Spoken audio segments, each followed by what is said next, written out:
Assalamualaikum warahmatullahi wabarakatuh. Innal hamdalillahi nahmaduhu wa nasta'inuhu wa nastaghfiruh wa na'udzu billahi min syururi anfusina wa min sayyiati a'malina.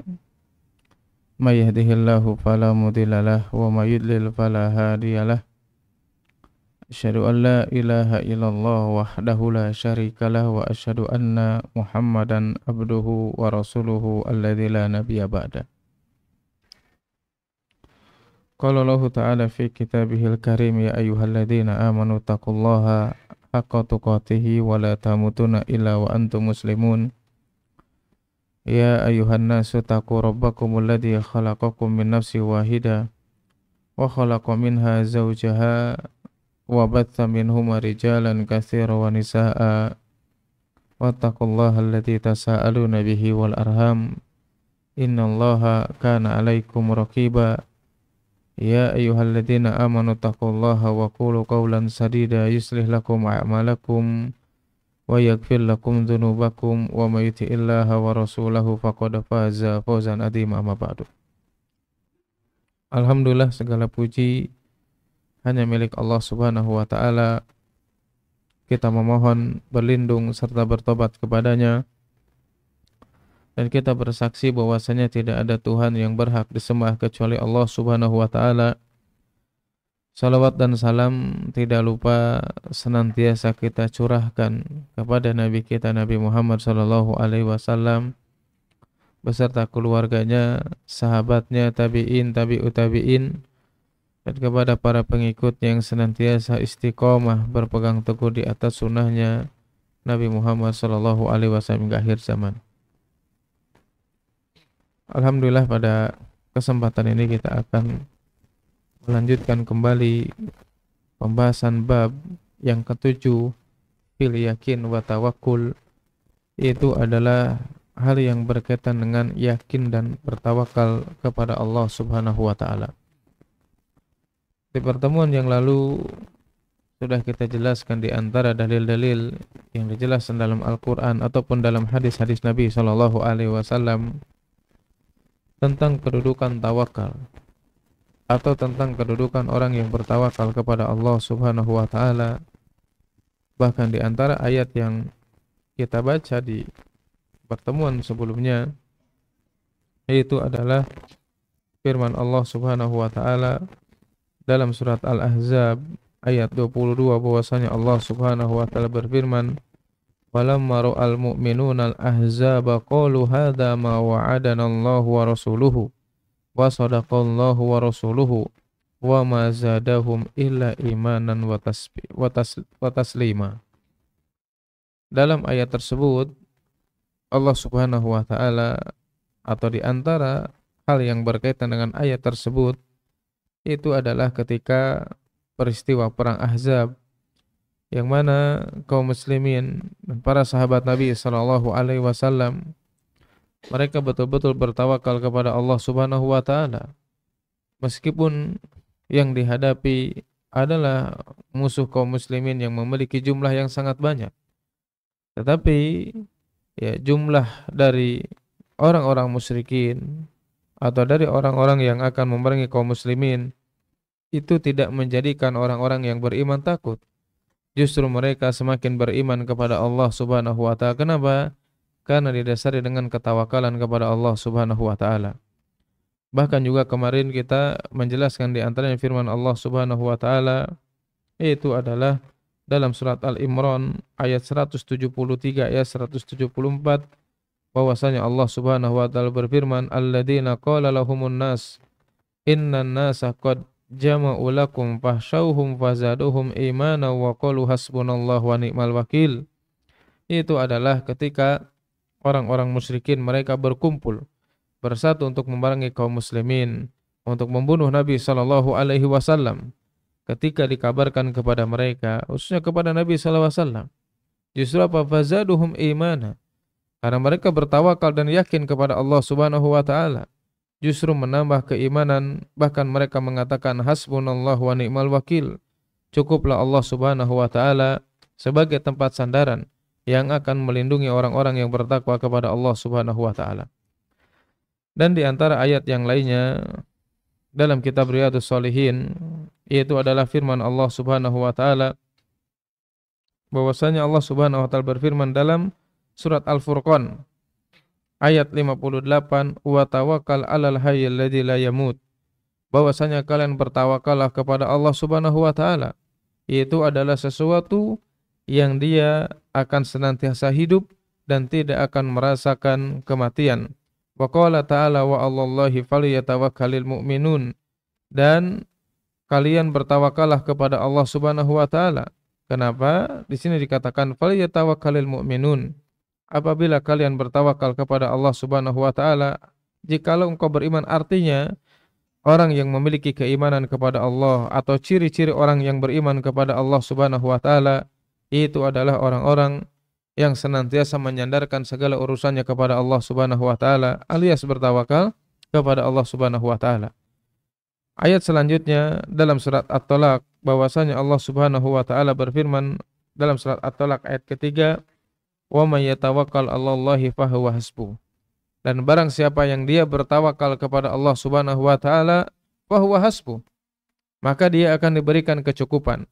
Ayat ini ya pernah dipesankan atau dibacakan oleh Nabi sallallahu alaihi wasallam kepada sahabat Abu Dzar radhiyallahu taala anhu, bahwasanya Nabi sallallahu alaihi wasallam mengatakan, kalau seandainya mereka betul-betul bertawakal kepada Allah, Allah Subhanahu wa taala akan memberikan kecukupan, baik urusan dunia ataupun urusan akhiratnya. Kenapa? Karena mereka bertawakal kepada Allah Subhanahu wa taala, merasa cukup dengan menyandarkan segala sesuatu kepada Allah Subhanahu wa taala. Kemudian firman yang lainnya atau ayat Allah Subhanahu wa taala yang lainnya, yaitu adalah surat Al-Anfal ayat yang kedua, bahwasanya Allah Subhanahu wa taala berfirman, innamal mu'minuna alladzina idza dzukirallahu wajilat qulubuhum wa idza tuliyat alaihim ayatuhu zadatuhum imana wa ala rabbihim yatawakkalun wal ayat fi fadlil mutawakkil katsiratun ma'rufah. Kata Allah Subhanahu wa taala, atau Allah berfirman dalam ayat tersebut, innamal mu'minuna alladzina idza dzukirallah. Di antara ciri-ciri orang yang beriman kepada Allah Subhanahu wa taala, idza dzukirallah, apabila mereka ingat kepada Allah Subhanahu wa taala. Dijelaskan oleh para ulama, ingat dengan kekuasaannya, ingat dengan kebesaran Allah Subhanahu wa taala, ingat dengan azab yang akan diberikan oleh Allah Subhanahu wa taala kepada siapa? Kepada mereka yang durhaka kepada Allah Subhanahu wa taala. Ya. Artinya itulah ciri orang yang beriman, kalau mereka ingat dengan kuasa Allah, ya, kebesaran Allah Subhanahu wa taala dan azab yang disediakan bagi orang-orang yang durhaka kepada Allah Subhanahu wa taala, wajilat qulubuhum. Maka hatinya ini akan apa? Akan bergetar, memiliki rasa takut kepada Allah Subhanahu wa taala. Ini sebagai pelajaran bagi kita, salah satu ayat yang menjadi bahan bagi kita untuk introspeksi diri kita masing-masing. Berapa banyak ayat-ayat yang selama ini kita dengar? Berapa banyak ayat-ayat yang selama ini kita baca? Berapa banyak ancaman-ancaman yang dijelaskan dalam Al-Quran dan Sunnah Nabi Sallallahu Alaihi Wasallam? Tapi kita tidak pernah tersentuh, bahkan tidak pernah merasa takut kepada Allah Subhanahu wa taala. Ya, bisa jadi ya ada sesuatu hal yang menghalangi diri kita masing-masing, sehingga ketika kita dimudahkan atau ketika kita membaca ayat-ayat Allah Subhanahu wa taala tidak pernah merasa takut kepada Allah Subhanahu wa taala yang selama ini kita lakukan. Bahkan ada sebagian perkataan para ulama dijelaskan, orang-orang yang selama ini mengetahui tentang kebaikan, di antaranya adalah yang bersumber daripada Al-Qur'an. Ya, kita dimudahkan mengetahui kebaikan, ya, mengetahui mana yang hak, mana yang batil, mengetahui mana yang diperintahkan, mana yang dilarang. Tapi kita tidak diberikan taufik oleh Allah Subhanahu wa taala untuk mengerjakannya. Bahkan kita dijauhkan, yaitu di antara siksaan Allah Subhanahu wa taala yang paling buruk yang dijelaskan oleh Imam Ibnul Qayyim rahimahullahu taala. Ya, makanya tadi dikatakan bisa jadi selama ini kita tidak pernah tersentuh dengan firman-firman Allah Subhanahu wa taala, dengan ancaman-ancaman yang dijelaskan dalam Al-Quran dan Sunnah Nabi Sallallahu Alaihi Wasallam. Nauzubillahi min dzalik. Ya, bisa jadi itu adalah hukuman yang paling buruk yang ditimpakan oleh Allah Subhanahu wa taala kepada diri kita masing-masing, Disebabkan apa? Disebabkan dengan berbagai kemaksiatan yang selama ini kita lakukan. Kemudian apalagi ciri orang yang beriman dalam ayat tersebut? Di sini dikatakan ya bahwasanya orang-orang yang beriman ketika mereka ingat kepada Allah Subhanahu wa taala, mereka hatinya bergetar. Kemudian apa? Wa idza tuliyat alaihim ayatuhu zadatuhum imana. Justru ketika mereka mendengar ayat-ayat Allah, mendengar firman Allah Subhanahu wa taala yang dibacakan atau yang dibaca oleh dirinya sendiri, zadatuhum imanan. Justru mereka semakin bertambah keimanan kepada Allah Subhanahu wa taala. Dan yang kedua ciri orang yang beriman apa? Wa ala rabbihim yatawakkalun, yaitu adalah mereka senantiasa bertawakal kepada Allah Subhanahu wa taala. Asy-Syaikh Fauzan hafizahullahu taala dalam Qaulus Sadid itu menjelaskan bahwasanya ayat tersebut atau ayat yang kita baca kali ini yaitu surat Al-Anfal ayat yang kedua itu memiliki beberapa faidah. Bahkan Syekh Fauzan mengatakan ada 3 faidah. Yang pertama adalah orang-orang yang beriman ya ketika mendengarkan ayat-ayat Allah Subhanahu wa taala mereka merasa takut dan bertambah keimanannya. Hal yang kedua ya yang dikatakan oleh Syekh Fauzan hafizahullahu taala, ayat ini juga ingin menjelaskan bahwasanya di antara ciri yang paling utama orang-orang yang beriman kepada Allah Subhanahu wa taala yaitu adalah mereka yang bertawakal kepada Allah Subhanahu wa taala, menyandarkan urusannya kepada Allah Subhanahu wa taala. Makanya dijelaskan oleh Imam atau Ibnu Rajab Al-Hambali rahimahullahu taala dalam kitab Jami' Al-Ulum wal Hikam. Beliau menjelaskan kepada kita semuanya tentang hal-hal yang berkaitan dengan tawakal. Beliau mengatakan, mengingatkan kembali bahwasanya di antara rukun atau benarnya tawakal seseorang itu adalah yang didasari dengan ikhtiar, didasari dengan sebab. Bahkan Ibnu Rajab Al-Hambali beliau mengatakan siapapun yang mereka dengan anggota badannya atau anggota tubuhnya untuk mencapai sebab alias untuk berikhtiar itu adalah bentuk ketaatan kepada Allah Subhanahu wa taala. Dan barang siapa yang hatinya menyandarkan diri kepada Allah, bertawakal kepada Allah Subhanahu wa taala, itulah bentuk keimanan yang ada di dalam hatinya. Artinya, ini ayat yang menjelaskan kepada kita semuanya tentang apa? Tentang pentingnya bertawakal kepada Allah Subhanahu wa taala. Itu di antara ayat-ayat yang dijelaskan dalam kitab Riyadhus Shalihin sebelum menjelaskan hadis-hadis yang dinukilkan oleh Imam Nawawi rahimahullahu taala. Ya, sebagaimana kita ketahui ya, dalam kitab yang kita hafal ini hanya sebagian saja ya, sebagian daripada hadis-hadis yang diambil daripada kitab Riyadhus Shalihin ya, karena memang judulnya juga untuk hafalan ya. Jadi sedikit aja. Kita baca dulu hadis yang di kitab Riyadhus Shalihinnya ya, yang bukan ringkasannya.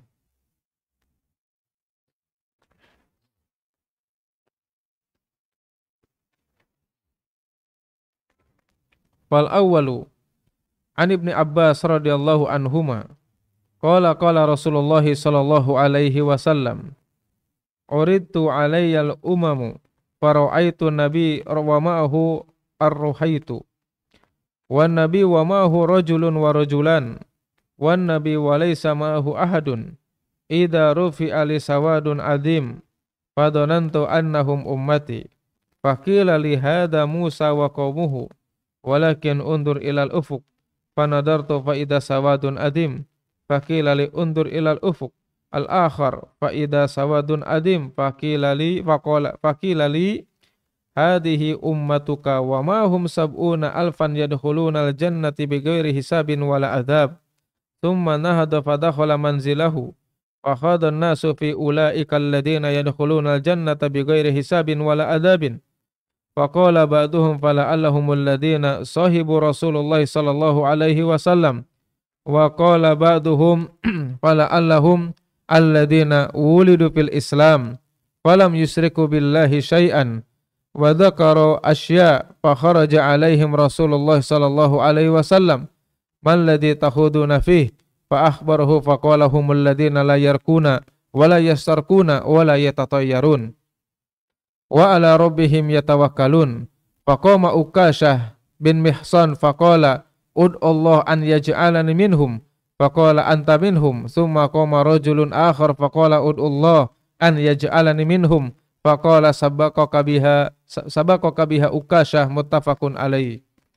Hadis dari Ibnu Abbas ini adalah hadis yang menjelaskan di antara kemuliaan dan kekhususan Nabi sallallahu alaihi wasallam, uritu ala alayyal umam, bahwasanya dinampakkan kepada Nabi sallallahu alaihi wasallam tentang umat-umat.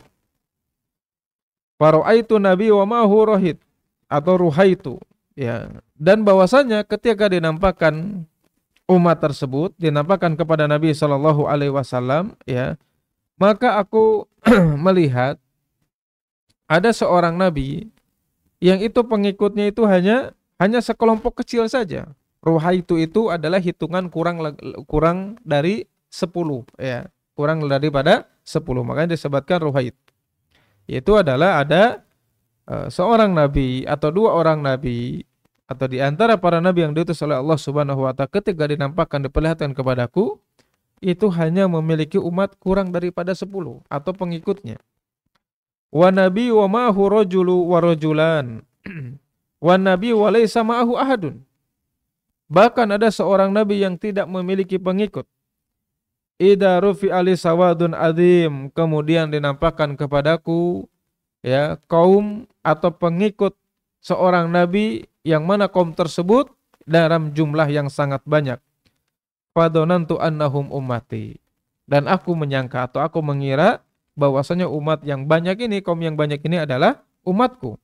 Faqilali, maka dikatakan kepadaku itu adalah umatnya Nabi Musa dan kaumnya. Kemudian apa? Walakin undur ilal ufuk.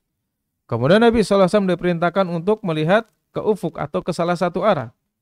Fanadartu faida sawadun azim, dan aku juga melihat, ya, sekelompok orang atau seorang nabi yang memiliki kaum yang banyak. Faqilali undur ilal ufukil akhar, maka lihat lagi ke ufuk yang lainnya. Faida sawadun azim, dan di sana juga ada pengikut seorang nabi yang memiliki jumlah yang sangat banyak. Faqilali hadhihi ummatuka, dan inilah di antara umatmu, yaitu adalah pengikut Nabi sallallahu alaihi wasallam yang memiliki jumlah yang banyak. Nah, di sini dikatakan wa ma'hum sab'una alfan yadkhulunal jannata bighairi hisabin wala adzab. Dan di antara kaum yang banyak ini, di antara pengikut Nabi sallallahu alaihi wasallam, ma'hum sab'una alfan.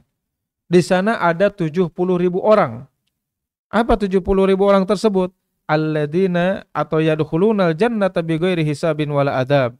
Dari umat Nabi sallallahu alaihi wasallam ada 70.000 orang yang mereka akan masuk ke dalam surganya Allah Subhanahu wa taala tanpa hisab, tanpa azab.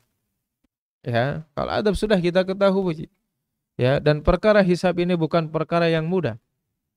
Ya, sesuatu hal yang sulit. Sesuatu hal yang akan dialami oleh setiap orang yang tidak memiliki keutamaan tertentu. Ya, semuanya kita akan dihisab, umur kita, usia kita, ya, gadget kita juga mungkin akan dihisab, ya, bahkan pasti akan dihisab di hadapan Allah Subhanahu wa taala. Tetapi ada orang-orang, ya, yang mereka masuk ke dalam surganya Allah Subhanahu wa taala tidak dihisab dulu, tidak diazab dulu oleh Allah Subhanahu wa taala. Mereka langsung dimasukkan ke dalam surganya Allah Subhanahu wa taala, dan mereka menikmati berbagai kenikmatan yang ada di dalam surganya Allah Subhanahu wa taala. Kemudian ketika Nabi SAW atau dalam keadaan tersebut dijelaskan bahwasanya ada umat, ya, atau di antara umat Nabi SAW 70.000 orang ini masuk surga tanpa hisab, tanpa azab. Kemudian Nabi SAW masuk ke rumahnya. Sampai para sahabat ini, ya, mereka memiliki asumsi yang berbeda-beda. Ini sebetulnya siapa?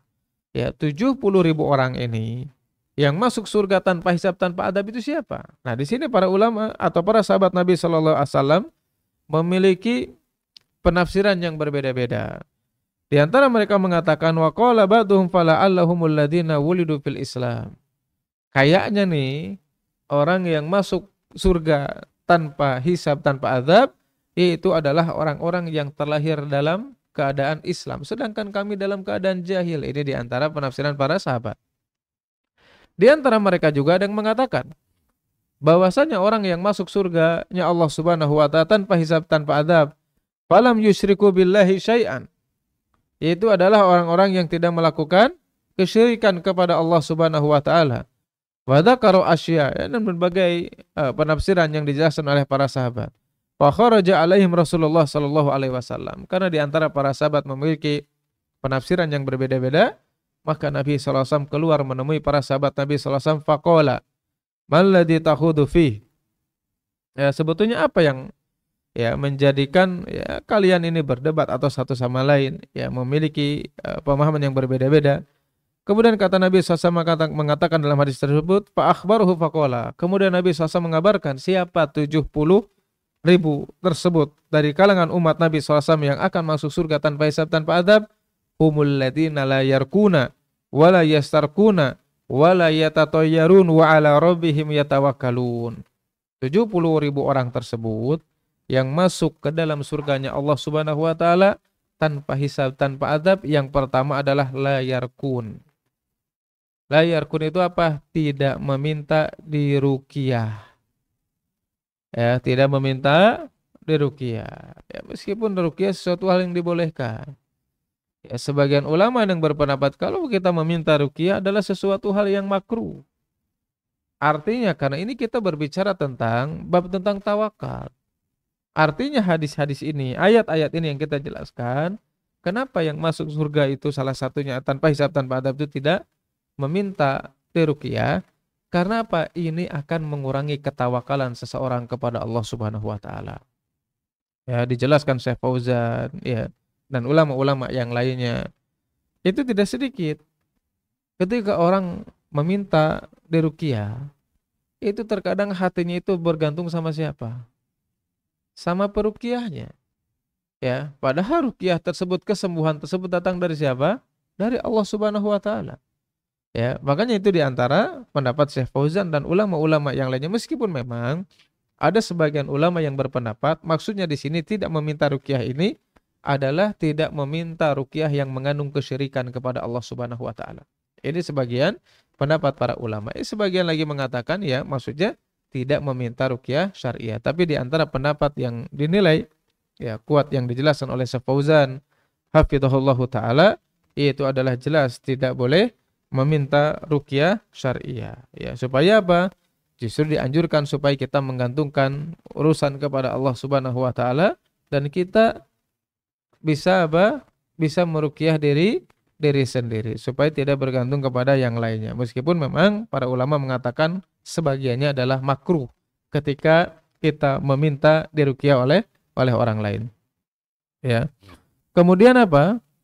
Wala yatatayyarun. Ya, wala yastarkun wala yatatayyarun. Wala yatatayyarun di sini itu adalah sebagaimana dulu pernah kita singgung, yaitu adalah tidak tatoyur. Tatoyur itu apa? Masih ingat enggak? Dulu pernah kita singgung. Tatoyur itu menjadikan sebab yang dia bukan sebab. Ya, tatoyur itu apa? Menjadikan sebab yang dia bukan sebab. Contohnya apa? Menganggap kalau seandainya banyak semut di rumah berarti banyak rezeki, ya. Atau menganggap kalau kupu-kupu masuk rumah apa? Ada tamu, apalagi. Nah, itu adalah tatoyur. Ya, atau misalkan nggak tahu sekarang masih berlaku atau enggak ya. Kalau dulu waktu saya masih kecil banyak teman-teman saya itu dikasih kalung hitam. Hitam ya, supaya apa? Supaya tercacingan lah, supaya dan yang lain-lain. Ya, atau bahkan ada pemahaman apa? Saya punya tetangga. Ya. Ketika dia lahir, tetangga saya tapi umurnya jauh ya. Jadi saya tahu pas lahirnya. Itu ketika lahir tuh pokoknya namanya bagus saja. Pasti udah agak gede gitu. Saya lupa lewat lihat di undangan apa gimana gitu. Saya nggak tahu ini siapa gitu. Ternyata diganti namanya. Kenapa? Berat teuing cenah ngaranna kan gitu ya. Gegeringan wae. Diganti namana. Ya, padahal sakit dan tidak sakit nggak ada hubungan dengan nama. Ada tamu nggak ada tamu nggak ada hubungan dengan kupu-kupu. Ya, ada jodoh nggak ada jodoh nggak ada urusannya dengan orang yang duduk di di pintu. Artinya apa? Menjadikan sebab yang dia bukan sebab. Ya, banyak hal-hal yang meskipun memang yatatoyarun di sini ini memang berkaitan dengan burung ya. Di zaman Nabi SAW atau orang-orang jahiliyah terdahulu yang mereka biasanya menggunakan burung ketika akan melakukan aktivitas. Tetapi ini memang dalilnya secara umum ya, apapun pokoknya yang dijadikan sebab yang dia bukan sebab dia adalah tatoyur. Ya, kalau burungnya diterbangkan ke kanan berarti ya udahlah, berarti kita apa? Yuk lakukan aktivitas tersebut. Tapi kalau misalkan burungnya ke kiri, sudah jangan. Kenapa? Karena di situ mengandung malapetaka, ya kebinasan dan yang lainnya. Atau bahkan dulu waktu kecil itu apa? Kita sering dengar orang-orang dewasa kalau main bola. Wah iya mah pimenangan, ya nah soalnya benderana berkibar gitu ya. Nggak ada urusannya. Ya kalau misalkan benderana cicing gitu tidak berkibar dengan ini ya itu tanda kalah. Atau apa dalam main bola?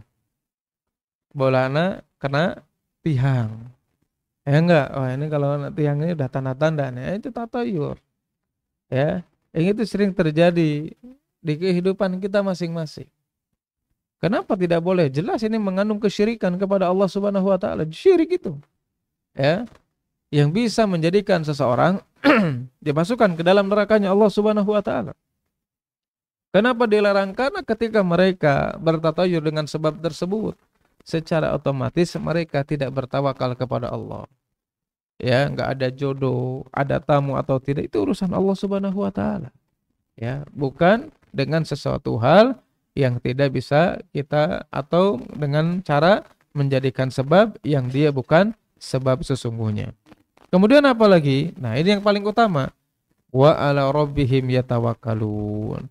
Bahwasanya orang-orang yang akan masuk surga ke dalam atau masuk ke dalam surganya Allah Subhanahu wa taala tanpa hisab, tanpa azab, wa ala rabbihim yatawakkalun, yaitu adalah orang-orang yang mereka bertawakal kepada Rabb-nya.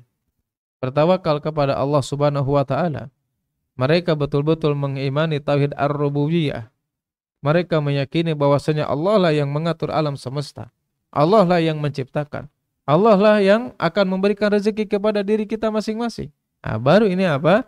Ini namanya tawakal yang disyariatkan yang bisa menyebabkan seseorang masuk ke dalam surganya Allah Subhanahu wa taala tanpa hisab dan tanpa azab. Ya, ada enggak tawakal yang mengandung kesyirikan? Banyak. Ya, apa contohnya? Ada yang bisa ngasih contoh tawakal yang mengandung kesyirikan? Hah? Meyakini bahwasanya ketika dia menggantungkan kepada seseorang terserah itu siapa. Terserah mau ustadz, mau dukun, mau kiai siapapun itu. Yang mereka meyakini bahwasanya dengan menggantungkan urusan kepada mereka, rezeki kita semakin lancar, ya. Rezeki kita semakin mudah, maka itu termasuk daripada tawakal yang mengandung kesyirikan kepada Allah Subhanahu wa taala. Bahkan ada sebagian, ini perkataan Imam Syafi'i loh ya. Ya, di antara penjelasannya Imam Syafi'i rahimahullah taala mengatakan bahwasanya apabila kalian, ya kurang lebih artinya, apabila kalian bertemu di pagi hari dengan seorang sufi, pagi hari ini, dan engkau bertemu lagi waktu zuhur, tidaklah engkau menemukan mereka kecuali mereka dalam keadaan ahmak. Imam Syafi'i yang mengatakan. Ya, beliau mengatakan apa? Tidaklah engkau bertemu di pagi hari dengan seorang sufi. Kemudian tidaklah engkau mendapati di waktu zuhur kecuali dia dalam keadaan ahmak. Ahmak itu apa? Dungu.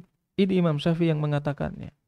Kenapa demikian? Karena di antara mereka banyak orang-orang yang mereka menyandarkan kepada selain Allah Subhanahu wa taala. Ya, bahkan di antara mereka ada yang berpendapat bahwasannya Abdul Qadir Jailani itu memiliki sifat kun. Tahu kun? Ya kun fayakun.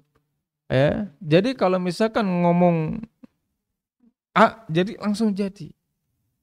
Nah, ini adalah kekeliruan dalam akidah kaum muslimin. Ya, padahal Abdul Qadir Jailani mengingkari perkara seperti itu. Berarti apa? Meyakini bahwasanya ada seseorang yang mereka bisa mengatur segala sesuatu yang terjadi di muka bumi ini. Ya, ini di antara bentuk tawakal yang mengandung kesyirikan kepada Allah Subhanahu wa taala. Nah, para sahabat Nabi sallallahu alaihi wasallam ketika dijelaskan bahwasanya ada 70 ribu orang yang akan masuk ke dalam surganya Allah Subhanahu wa taala tanpa hisab, tanpa adab, kemudian dijelaskan apa aja? Ya, tadi yang tidak meminta ruqyah, ya, kemudian tidak tatayur dan mereka bertawakal kepada Allah Subhanahu wa taala. Maka apa? Kemudian faqama Ukasyah bin Mihsan. Kemudian Ukasyah radhiyallahu taala anhu berdiri atau beliau mengatakan kepada Nabi sallallahu alaihi wasallam, "Ud'ullaha an yaj'alani minhu." Maka berdoalah kepada Allah Subhanahu wa taala agar dijadikan aku sebagai atau di antara bagian daripada mereka. Yaitu apa? Orang yang masuk surganya Allah Subhanahu wa taala tanpa hisab, tanpa adab. Faqala anta minhum. Maka Nabi SAW mengatakan justru engkau termasuk daripada orang yang masuk ke dalam surganya Allah Subhanahu wa taala tanpa hisab, tanpa adab. Faqama rajulun akhar faqala. Dan ada seorang laki-laki yang lainnya. Kemudian dia berkata, "Ud'ullah an yaj'alani minhum faqala." Maka dia juga sama. Coba doakanlah diriku. Semoga aku menjadi orang-orang ya yang termasuk daripada golongan mereka yang masuk surganya Allah Subhanahu wa taala tanpa hisab, tanpa azab. Sabaqaka biha Ukasyah muttafaqun alaih. Sebetulnya Ukasyah telah mendahulimu. Ini di antara hadis Nabi sallallahu alaihi wasallam ya yang menjelaskan kepada kita tentang apa? Tentang disyariatkan atau tentang pentingnya keutamaan bertawakal kepada Allah Subhanahu wa taala. Makanya Al-Hafidz Al-Imam Ibnul Qayyim rahimahullahu taala, kalau kita tahu banyak ayat-ayat, hadis-hadis Nabi sallallahu alaihi wasallam yang menjelaskan tentang keutamaan dan ganjaran orang yang bertawakal kepada Allah Subhanahu wa taala, ini menunjukkan bahwasanya tawakal adalah solusi yang paling baik dari setiap permasalahan dalam kehidupan kita masing-masing. Kenapa? Karena Allah menjelaskan berbagai keutamaan, baik dalam Al-Quran ataupun melalui lisan Nabi Shallallahu Alaihi Wasallam. Kemudian selanjutnya, ya, nah ini baru hadis yang selanjutnya ada dalam kitab yang kecil ini ya, meskipun hadis yang kedua. Nah, kalau hadis yang pertamanya nanti setelahnya. Atsani an Ibnu Abbas radhiyallahu anhuma. Bentar, benar ya hadis yang keduanya ini kalau salah.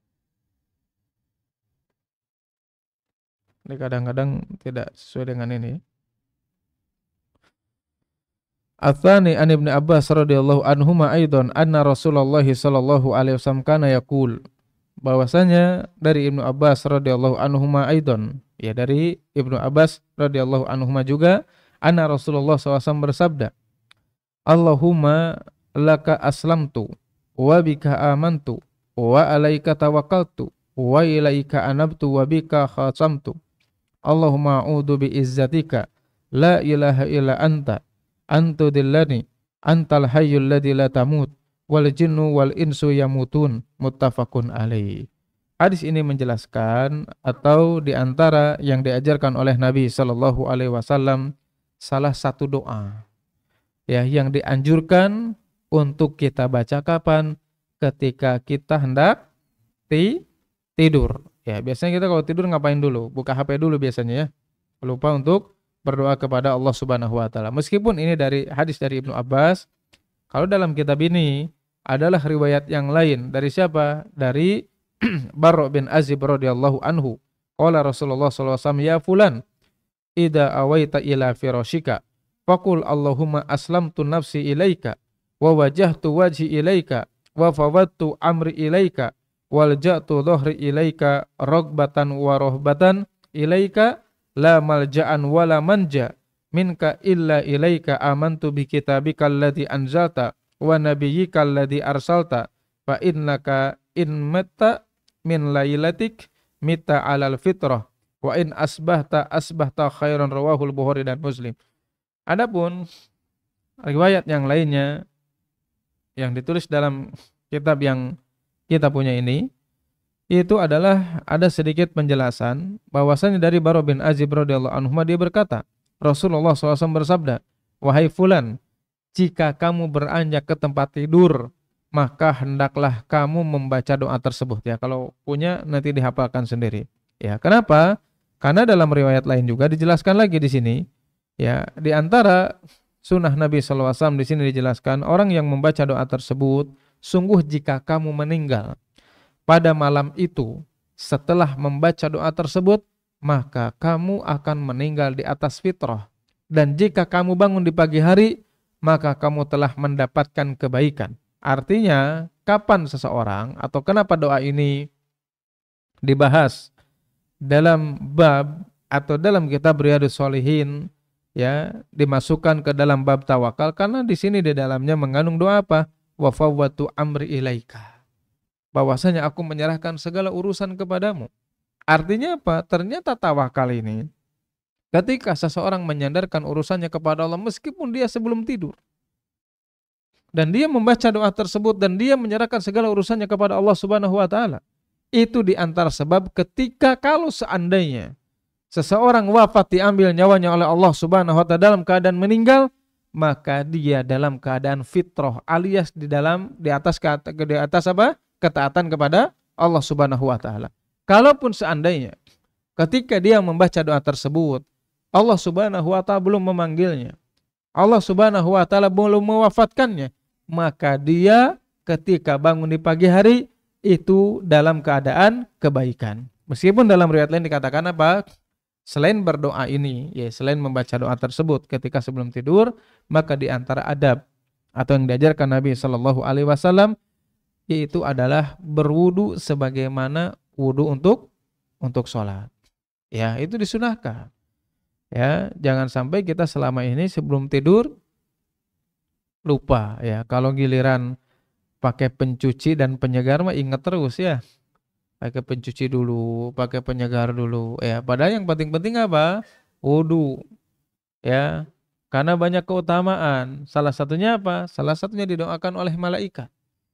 Doanya apa oleh malaikat? Orang yang tidur dalam keadaan wudu. Gimana? Maka kata Nabi SAW, orang yang tidur dalam keadaan bersuci alias wudu, maka orang tersebut akan didampingi oleh malaikat. Dan tidaklah dia bangun di pagi hari kecuali malaikat mendoakan untuk apa? Untuk diampuni dosanya. Padahal dengan wudu aja. Ya. Tapi apa? Banyak di antara kita melupakan adab tersebut. Wudu enggak gitu ya. Membaca doa juga lebih lagi enggak lagi. Bahkan dalam riwayat lain apa? Membaca doa tadi. Kemudian berwudu. Kemudian apa? Tidur dengan berbaring kemana? Ke arah kanan. Kenapa tuh harus berbaring ke arah kanan? Oh jelas itu sunnah Nabi. Tapi selain itu apa? Faidahnya apa? Gimana Pak? Dijelaskan dalam kitab Zadul Ma'ad oleh Imam Ibnul Qayyim rahimahullah ta'ala. Orang yang tidur, di antara hikmahnya faidah yang dijelaskan Imam Ibnul Qayyim, orang yang tidur berbaring ke arah kanan, itu salah satu sebab memudahkan orang tersebut untuk bangun di malam hari. Itu satu faidahnya menurut Imam Ibnul Qayyim dalam kitab Zadul Ma'ad. Faidah yang kedua, karena memang memiliki apa?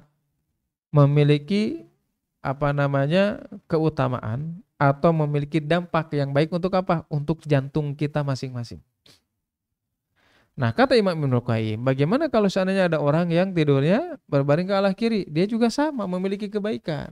Tetapi apa? Dia memiliki kebaikan hanya berhubungan dengan tubuhnya saja. Ya, sedangkan ke kanan ada dua keutamaan. Ya, mudah bangun malam. Yang kedua, jantungnya atau memiliki kebaikan untuk jantung. Kalau yang dia hanya berbaring ke arah kiri, kata Imam Ibnul Qayyim rahimahullah ta'ala, orang tersebut hanya mendapatkan keutamaan yang berhubungan dengan badan saja. Alias apa? Bisa jadi orang tersebut sulit untuk bangun. Apalagi tidurnya nangkuban. Ya, makanya Nabi SAW melarangnya. Orang kalau sudah tidur nangkuban itu lebih sulit lagi untuk bangun. Benar nggak? Ya, nangkuban itu apa Pak? Tahu kan? Tengkurap. Ya. Orang yang kalau nangkuban itu akan lebih sulit lagi untuk bangun malam, untuk melaksanakan sholat subuh. Dan ini hampir kita semuanya mengalami. Ya, lagi dingin-dinginnya dengar adzan langsung aja nangkuban, yakin itu susah untuk bangun. Ya, makanya Nabi SAW menganjurkan hal tersebut selain daripada orang yang membaca doa tersebut, yaitu adalah di antara bentuk tawakal kepada Allah Subhanahu wa taala. Untuk apa?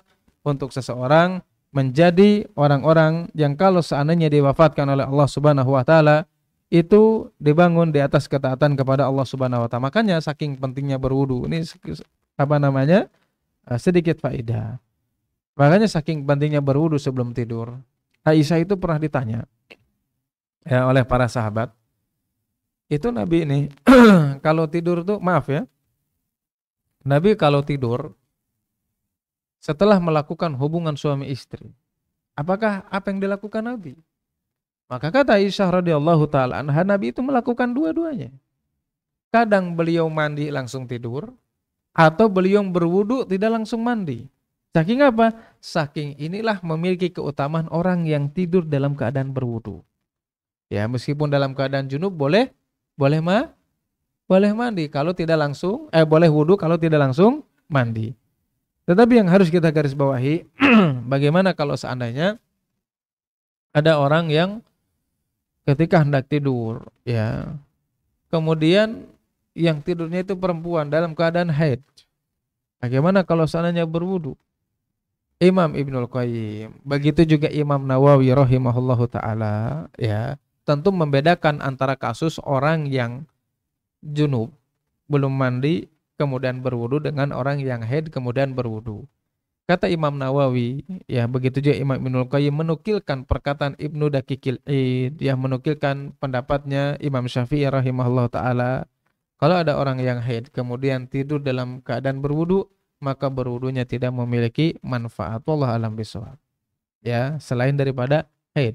Wallahu alam bishawab, ini yang dijelaskan oleh para ulama. Kemudian hadis yang selanjutnya, ya satu lagi, masih banyak ini hadisnya ya. Ats-tsalis An Ibnu Abbas radhiyallahu anhuma qala hasbunallahu wa ni'mal wakil qalaha Ibrahim sallallahu alaihi wasallam hina ulqiya finnar wa qalaha Muhammadun sallallahu alaihi wasallam hina qalu innan nasa qad jama'u lakum fakhshawhum fazaduhum imanan wa qalu hasbunallahu wa ni'mal wakil rawahul Bukhari. Hadis yang ketiga, hadis dari Ibnu Abbas radhiyallahu taala anhuma, ia berkata, ya, hasbunallahu wa ni'mal wakil. Bahwasanya kalimat hasbunallahu wa ni'mal wakil, qalaha, kalimat tersebut adalah kalimat yang diucapkan oleh Ibrahim alaihissalam kapan? Hina ulqiya finnar. Ketika Ibrahim alaihissalam akan dilemparkan ke dalam api.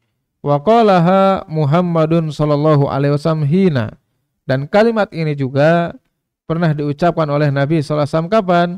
Ketika dikatakan atau Allah Subhanahu wa taala berfirman yang tadi sudah kita bahas, innan nasa qad jama'u lakum fakhshawhum fazaduhum imanan. Ketika Nabi sallallahu alaihi wasallam dikabarkan bahwasanya orang-orang musyrikin, orang-orang kufar, mereka sudah berkumpul ingin apa? Ingin memerangi kalian. Maka yang diucapkan oleh Nabi sallallahu alaihi wasallam, hasbunallahu wa ni'mal wakil. Maka kalau kita renungkan ayat ini atau hadis ini atau penjelasan para ulama yang datang riwayat dari Ibnu Abbas radhiyallahu anhuma, di antara apa yang dilakukan oleh Ibrahim alaihissalam, begitu juga oleh Nabi sallallahu alaihi wasallam, adalah perkara-perkara yang sangat apa? Yang sangat krusial. Ya, ketika Ibrahim akan dilemparkan ke dalam api neraka. Begitu juga ketika orang-orang musyrikin ingin memerangi Nabi sallallahu alaihi wasallam. Itu tidak pernah keluar dari lisannya kecuali kalimat hasbunallahu wa ni'mal wakil. Ya, itu adalah memohon kepada Allah Subhanahu wa taala. Ya, menyandarkan segala urusan kepada Allah Subhanahu wa taala, bahwasanya Allah lah sebaik-baik tempat bersandar. Adapun hadis yang lainnya insyaallah di pertemuan yang akan datang ya, masih ada beberapa hadis lagi ini. Kurang lebih ada 10 atau 11 hadis ya tentang tawakal. Insyaallah di pertemuan yang akan datang kita lanjutkan kembali. Mudah-mudahan yang sedikit ini bermanfaat khususnya bagi saya pribadi dan umumnya bagi jamaah sekalian. Ada yang mau ditanyakan dulu sebelum ditutup? Waalaikumsalam.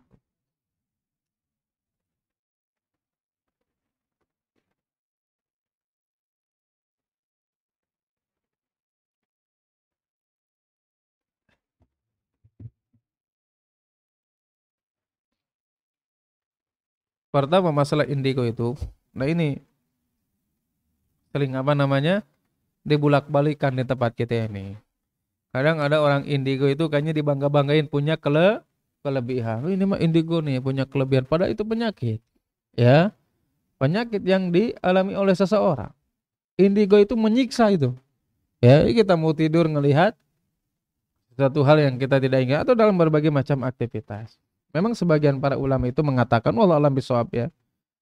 Sebagian ulama mengatakan indigo itu muncul pada diri seseorang. Biasanya, ini di antara pendapat para ulama, ini biasanya itu adalah karena jin warisan dari sesepuhnya, orang tuanya atau siapapun itu.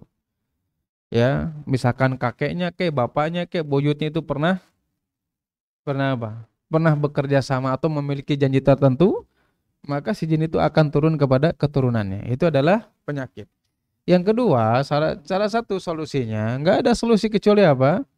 Kecuali apa? Meruqyah dirinya sendiri. Ya, banyak meruqyah dirinya sendiri, ya, melakukan berbagai ketaatan kepada Allah Subhanahu wa taala itu di antara cara yang paling mujarab. Ruqyah, ya, kemudian memperbaiki dirinya dengan mempelajari akidah, mempelajari tauhid. Ini di antara dua obat, dua cara yang bisa menghilangkan salah satu penyakit yang dialami oleh seseorang itu apa? Indigo ya, bukan IndiHome ya, indigo. Ruqyah dan mempelajari tauhid dengan baik.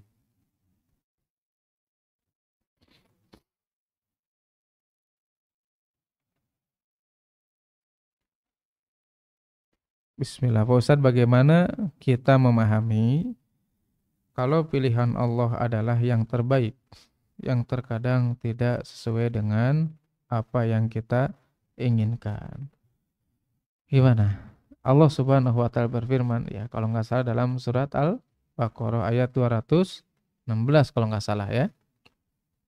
Di situ dikatakan wa asa an takrahu syai'an wa huwa khairul lakum wa asa an tuhibbu syai'an wa huwa syarrul lakum wallahu ya'lamu wa antum la ta'lamun. Kata Allah Subhanahu wa taala mengatakan bahwasanya bisa jadi apa yang kalian anggap itu buruk bisa jadi baik menurut Allah, dan bisa jadi apa yang selama ini kalian anggap itu baik bisa jadi buruk menurut Allah Subhanahu wa taala. Nah, ketika saya memahami ayat tersebut, ya, ada penjelasan yang sangat bagus ya, yaitu adalah dari penjelasan Al-Imam Ibnul Qayyim rahimahullahu taala dalam kitab Al-Fawaid.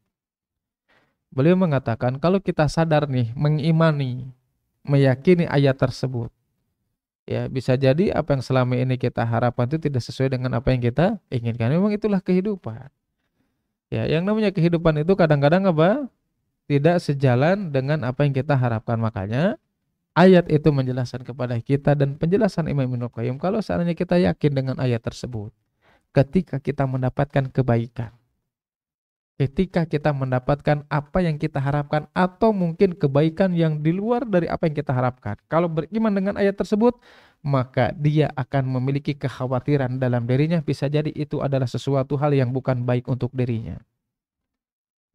Yang kedua, kata Imam Ibnul Qayyim, kalau orang tersebut mengimani dengan baik ayat tersebut, ketika dia mendapatkan sesuatu hal yang dipandang buruk, yang tidak sesuai dengan apa yang diharapkan dan diinginkan, kalau yakin dengan ayat tersebut, maka dia tidak akan pernah bersedih. Kenapa? Bisa jadi itu sesuatu hal yang terbaik yang ditakdirkan oleh Allah Subhanahu wa taala kepada diri kita. Yang terakhir, yang ketiga yang dijelaskan Imam Ibnul Qayyim, kalau kita betul-betul yakin dengan ayat tersebut, ya, bisa jadi sesuatu yang kita inginkan tidak sesuai dengan apa yang kita harapkan. Bisa jadi apa? Kalau orang beriman dengan ayat tersebut, yakin bahwasanya pilihan Allah Subhanahu wa taala yang terbaik, maka orang tersebut akan diberikan pertolongan oleh Allah Subhanahu wa taala untuk apa? Untuk bisa melewati sesuatu hal yang kita anggap buruk. Ya, artinya apa? Kalau kita yakin, udahlah, kita serahkan aja sama Allah Subhanahu wa taala. Dengan tetap berikhtiar kepada Allah, dengan tetap ikhtiar. Kemudian kita yakin dengan ayat tersebut, maka apa? Maka kalau itu baik ataupun bahkan itu buruk, menurut kita. Tapi kita sudah menyerahkan urusannya kepada Allah Subhanahu wa Ta'ala, maka Allah akan memberikan pertolongan. Dengan apa? Dengan diberikan kemudahan, diberikan kekuatan untuk melewati sesuatu hal yang kita anggap buruk. Yaitu salah satu firman Allah Subhanahu wa Ta'ala. Memang ya hikmah Allah Subhanahu wa Ta'ala ketika menakdirkan seseorang dengan sesuatu hal, ya pasti ada hikmahnya, itu sudah kita imani dan kita yakini. Yang harus kita yakini, terkadang hikmah Allah Subhanahu wa Ta'ala dari apa yang sudah ditakdirkan oleh Allah untuk kita, itu bisa jadi hikmahnya itu bisa kita sadari cepat ataupun lambat. Atau bisa jadi ketika kita ditakdirkan sesuatu, terserah itu apa yang kita inginkan ataupun yang tidak kita harapkan, kemudian kita nggak tahu hikmahnya di balik ini. Bisa jadi hikmah tersebut itu akan kita rasakan kapan? Ketika kita berada di hadapan Allah Subhanahu wa Ta'ala. Kenapa? Ada seseorang yang dibangkitkan di hadapan Allah Subhanahu wa Ta'ala. Ketika dia melihat ada orang-orang yang sabar ketika di dunia. Mereka bersabar dalam berbagai kondisi. Mereka bersabar dengan takdir yang sudah ditetapkan oleh Allah Subhanahu wa Ta'ala. Ketika dia di akhirat kelak, ternyata apa? Ternyata kedudukannya lebih tinggi daripada yang lainnya. Sampai ada orang yang berkata kepada Allah Subhanahu wa Ta'ala, karena tahu keutamaan orang yang bersabar untuk melewati takdir yang selama ini ditakdirkan oleh Allah Subhanahu wa Ta'ala, meskipun tidak sesuai, tapi dia sabar. Ya, ketika ada orang yang melihatnya balasan orang yang bersabar itu memiliki kedudukan yang tinggi, maka orang tersebut meminta kepada Allah Subhanahu wa Ta'ala, untuk apa? Untuk dikembalikan ke dunia. Untuk apa? Dia rela kalau seandainya ketika di dunia kulitnya digunting, dipotong sedikit-sedikit. Kenapa? Karena ingin mendapatkan kesabaran. Kenapa orang bisa melakukan kayak gitu? Ternyata dia sadar. Ternyata hikmah tersebut terkadang itu bisa didapatkan kapan? Ketika kita sudah dibangkitkan di hadapan Allah Subhanahu wa Ta'ala. Oh, ternyata benar ketika di dunia kenapa saya diuji seperti ini? Kenapa di dunia ini saya tidak diberikan sesuai dengan apa yang kita inginkan? Padahal Allah Subhanahu wa Ta'ala senantiasa memberikan apa yang kita butuhkan. Nah, itu yang sering terjadi. Kita senantiasa apa? Ya, pola pikir kita kadang-kadang ya pengen sesuatu hal yang kita inginkan. Padahal Allah Subhanahu wa Ta'ala memberikan kepada kita sesuai dengan apa? Apa yang kita butuhkan. Makanya dalam ayat tersebut apa mengatakan wallahu ya'lamu wa antum la ta'lamun. Ya, Allah lah yang Maha mengetahui, kalian itu enggak tahu apa-apa. Makanya apa? Sudah jalani aja. Ya, karena apa yang ditakdirkan oleh Allah Subhanahu wa Ta'ala enggak ada yang buruk. Apa yang ditetapkan oleh Allah Subhanahu wa Ta'ala adalah sesuatu hal yang baik, yang itu yang terbaik yang dipilihkan oleh Allah Subhanahu wa Ta'ala. Meskipun apa? Meskipun menurut kita itu adalah sesuatu hal yang tidak kita inginkan. Tapi pasti di situ memiliki hikmah yang jauh lebih besar. Atau contohnya apa? Dalam kehidupan kita masing-masing, maaf tapi ya. Ketika ada seseorang datang ke dokter, ya, ternyata kata dokter, Pak, Bapak mah ini harus diamputasi gitu. Ya, menurut pasien baik apa buruk? Buruk. Menurut dokter gimana, baik apa buruk? Menurut dokter baik. Kenapa? Karena untuk kesembuhan. Nah, itulah perumpamaan di antara apa yang ditetapkan oleh Allah Subhanahu wa Ta'ala. Ya, bisa jadi menurut kita ini buruk, ternyata apa? Justru menurut Allah Subhanahu wa Ta'ala itu adalah sesuatu hal yang terbaik untuk diri kita masing-masing. Ya, makanya itu pentingnya kenapa? Ya, pertanyaan di sini mengatakan bagaimana kita memahami kalau pilihan Allah yang terbaik yang terkadang tidak sesuai dengan keinginan. Itu di antara firman Allah Subhanahu wa Ta'ala dalam surat Al-Baqarah. Sudah yakini saja apapun yang ditetapkan oleh Allah Subhanahu wa Ta'ala itu adalah sesuatu hal yang terbaik dan hikmahnya akan kita dapatkan cepat atau lambat, ataupun kalau kita tidak pernah menyadari tentang hikmah tersebut, maka Allah Subhanahu wa Ta'ala akan menyadarkan tentang hikmah yang telah diberikan oleh Allah Subhanahu wa Ta'ala kapan? Ketika kita dibangkitkan di hadapan Allah Subhanahu wa Ta'ala. Wallahu a'lam bishawab. Adapun ya agar cara bisa bertahan, ya bersabar, ya anggap sajalah itu sesuatu hal yang tidak kita inginkan. Bagaimana? Ya jelas, ya nggak ada solusinya lagi kecuali apa? Beriman kepada takdir Allah Subhanahu wa Ta'ala. Makanya Allah mengatakan dalam surat Al-Hadid, ketika kita sadar bahwasanya apapun yang ditetapkan oleh Allah Subhanahu wa Ta'ala itu adalah takdir Allah. Kalau kita yakin dengan itu apa? Allah Subhanahu wa taala mengatakan apa? Likai la ta'sau ala ma fatakum wa la tafrahu bima atakum. Kalau kalian sadar apapun yang terjadi dalam kehidupan kita adalah takdir Allah yang terbaik, yakin dengan itu apa? Likai la ta'sau ala ma fatakum. Kalian tidak akan pernah bersedih ketika kalian tidak mendapatkan apa yang kita harapkan atau yang kita inginkan. Wa la tafrahu bima atakum. Dan kalau sadar bahwasanya keputusan Allah terbaik, yakin dengan itu, wala tafrahu bima atakum. Kalian tidak akan pernah sombong ketika engkau mendapatkan sesuatu hal yang diharapkan. Allah alam bisawab. Bisa dipahami ya?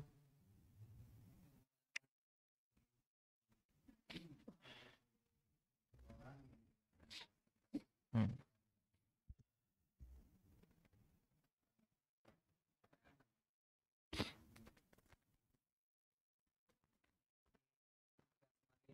Hmm.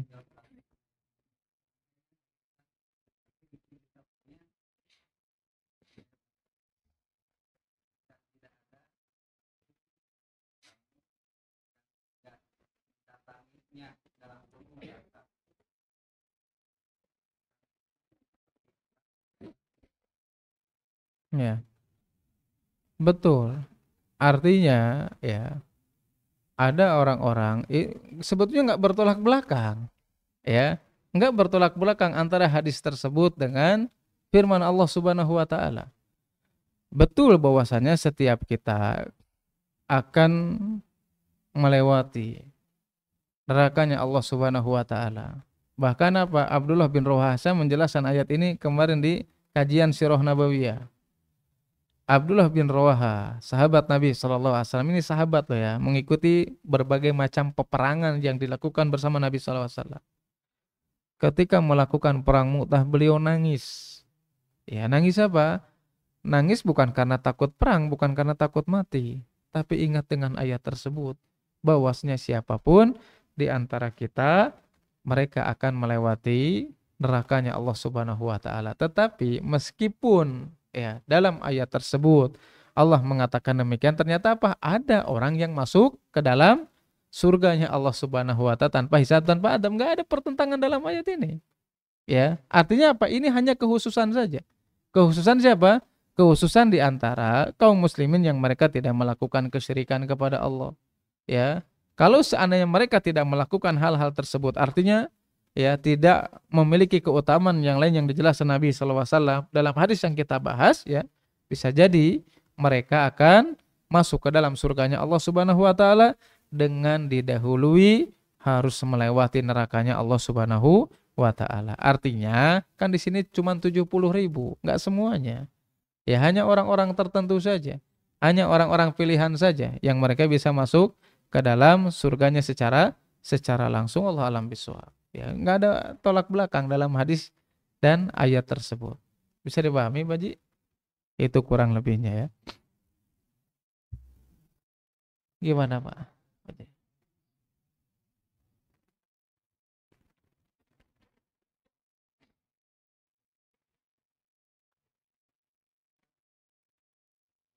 Mencukupkan ya? Iya, mencukupkan atau ya menjamin. Ya.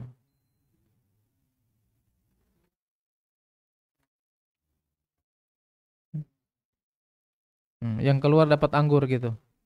Yang dapat anggur.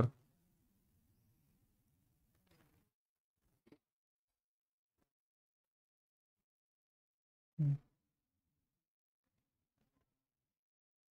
Ya, itu sebetulnya riwayat tersebut ya yang mengatakan tentang Imam Syafi'i dan Imam Malik ya nggak keluar tiba-tiba dapat anggur kan begitu ya. Pernah kita singgung, nggak tahu kemarin atau di pembahasan sebelumnya, di antara bentuk ikhtiar itu kan banyak ya, salah satunya adalah berdoa.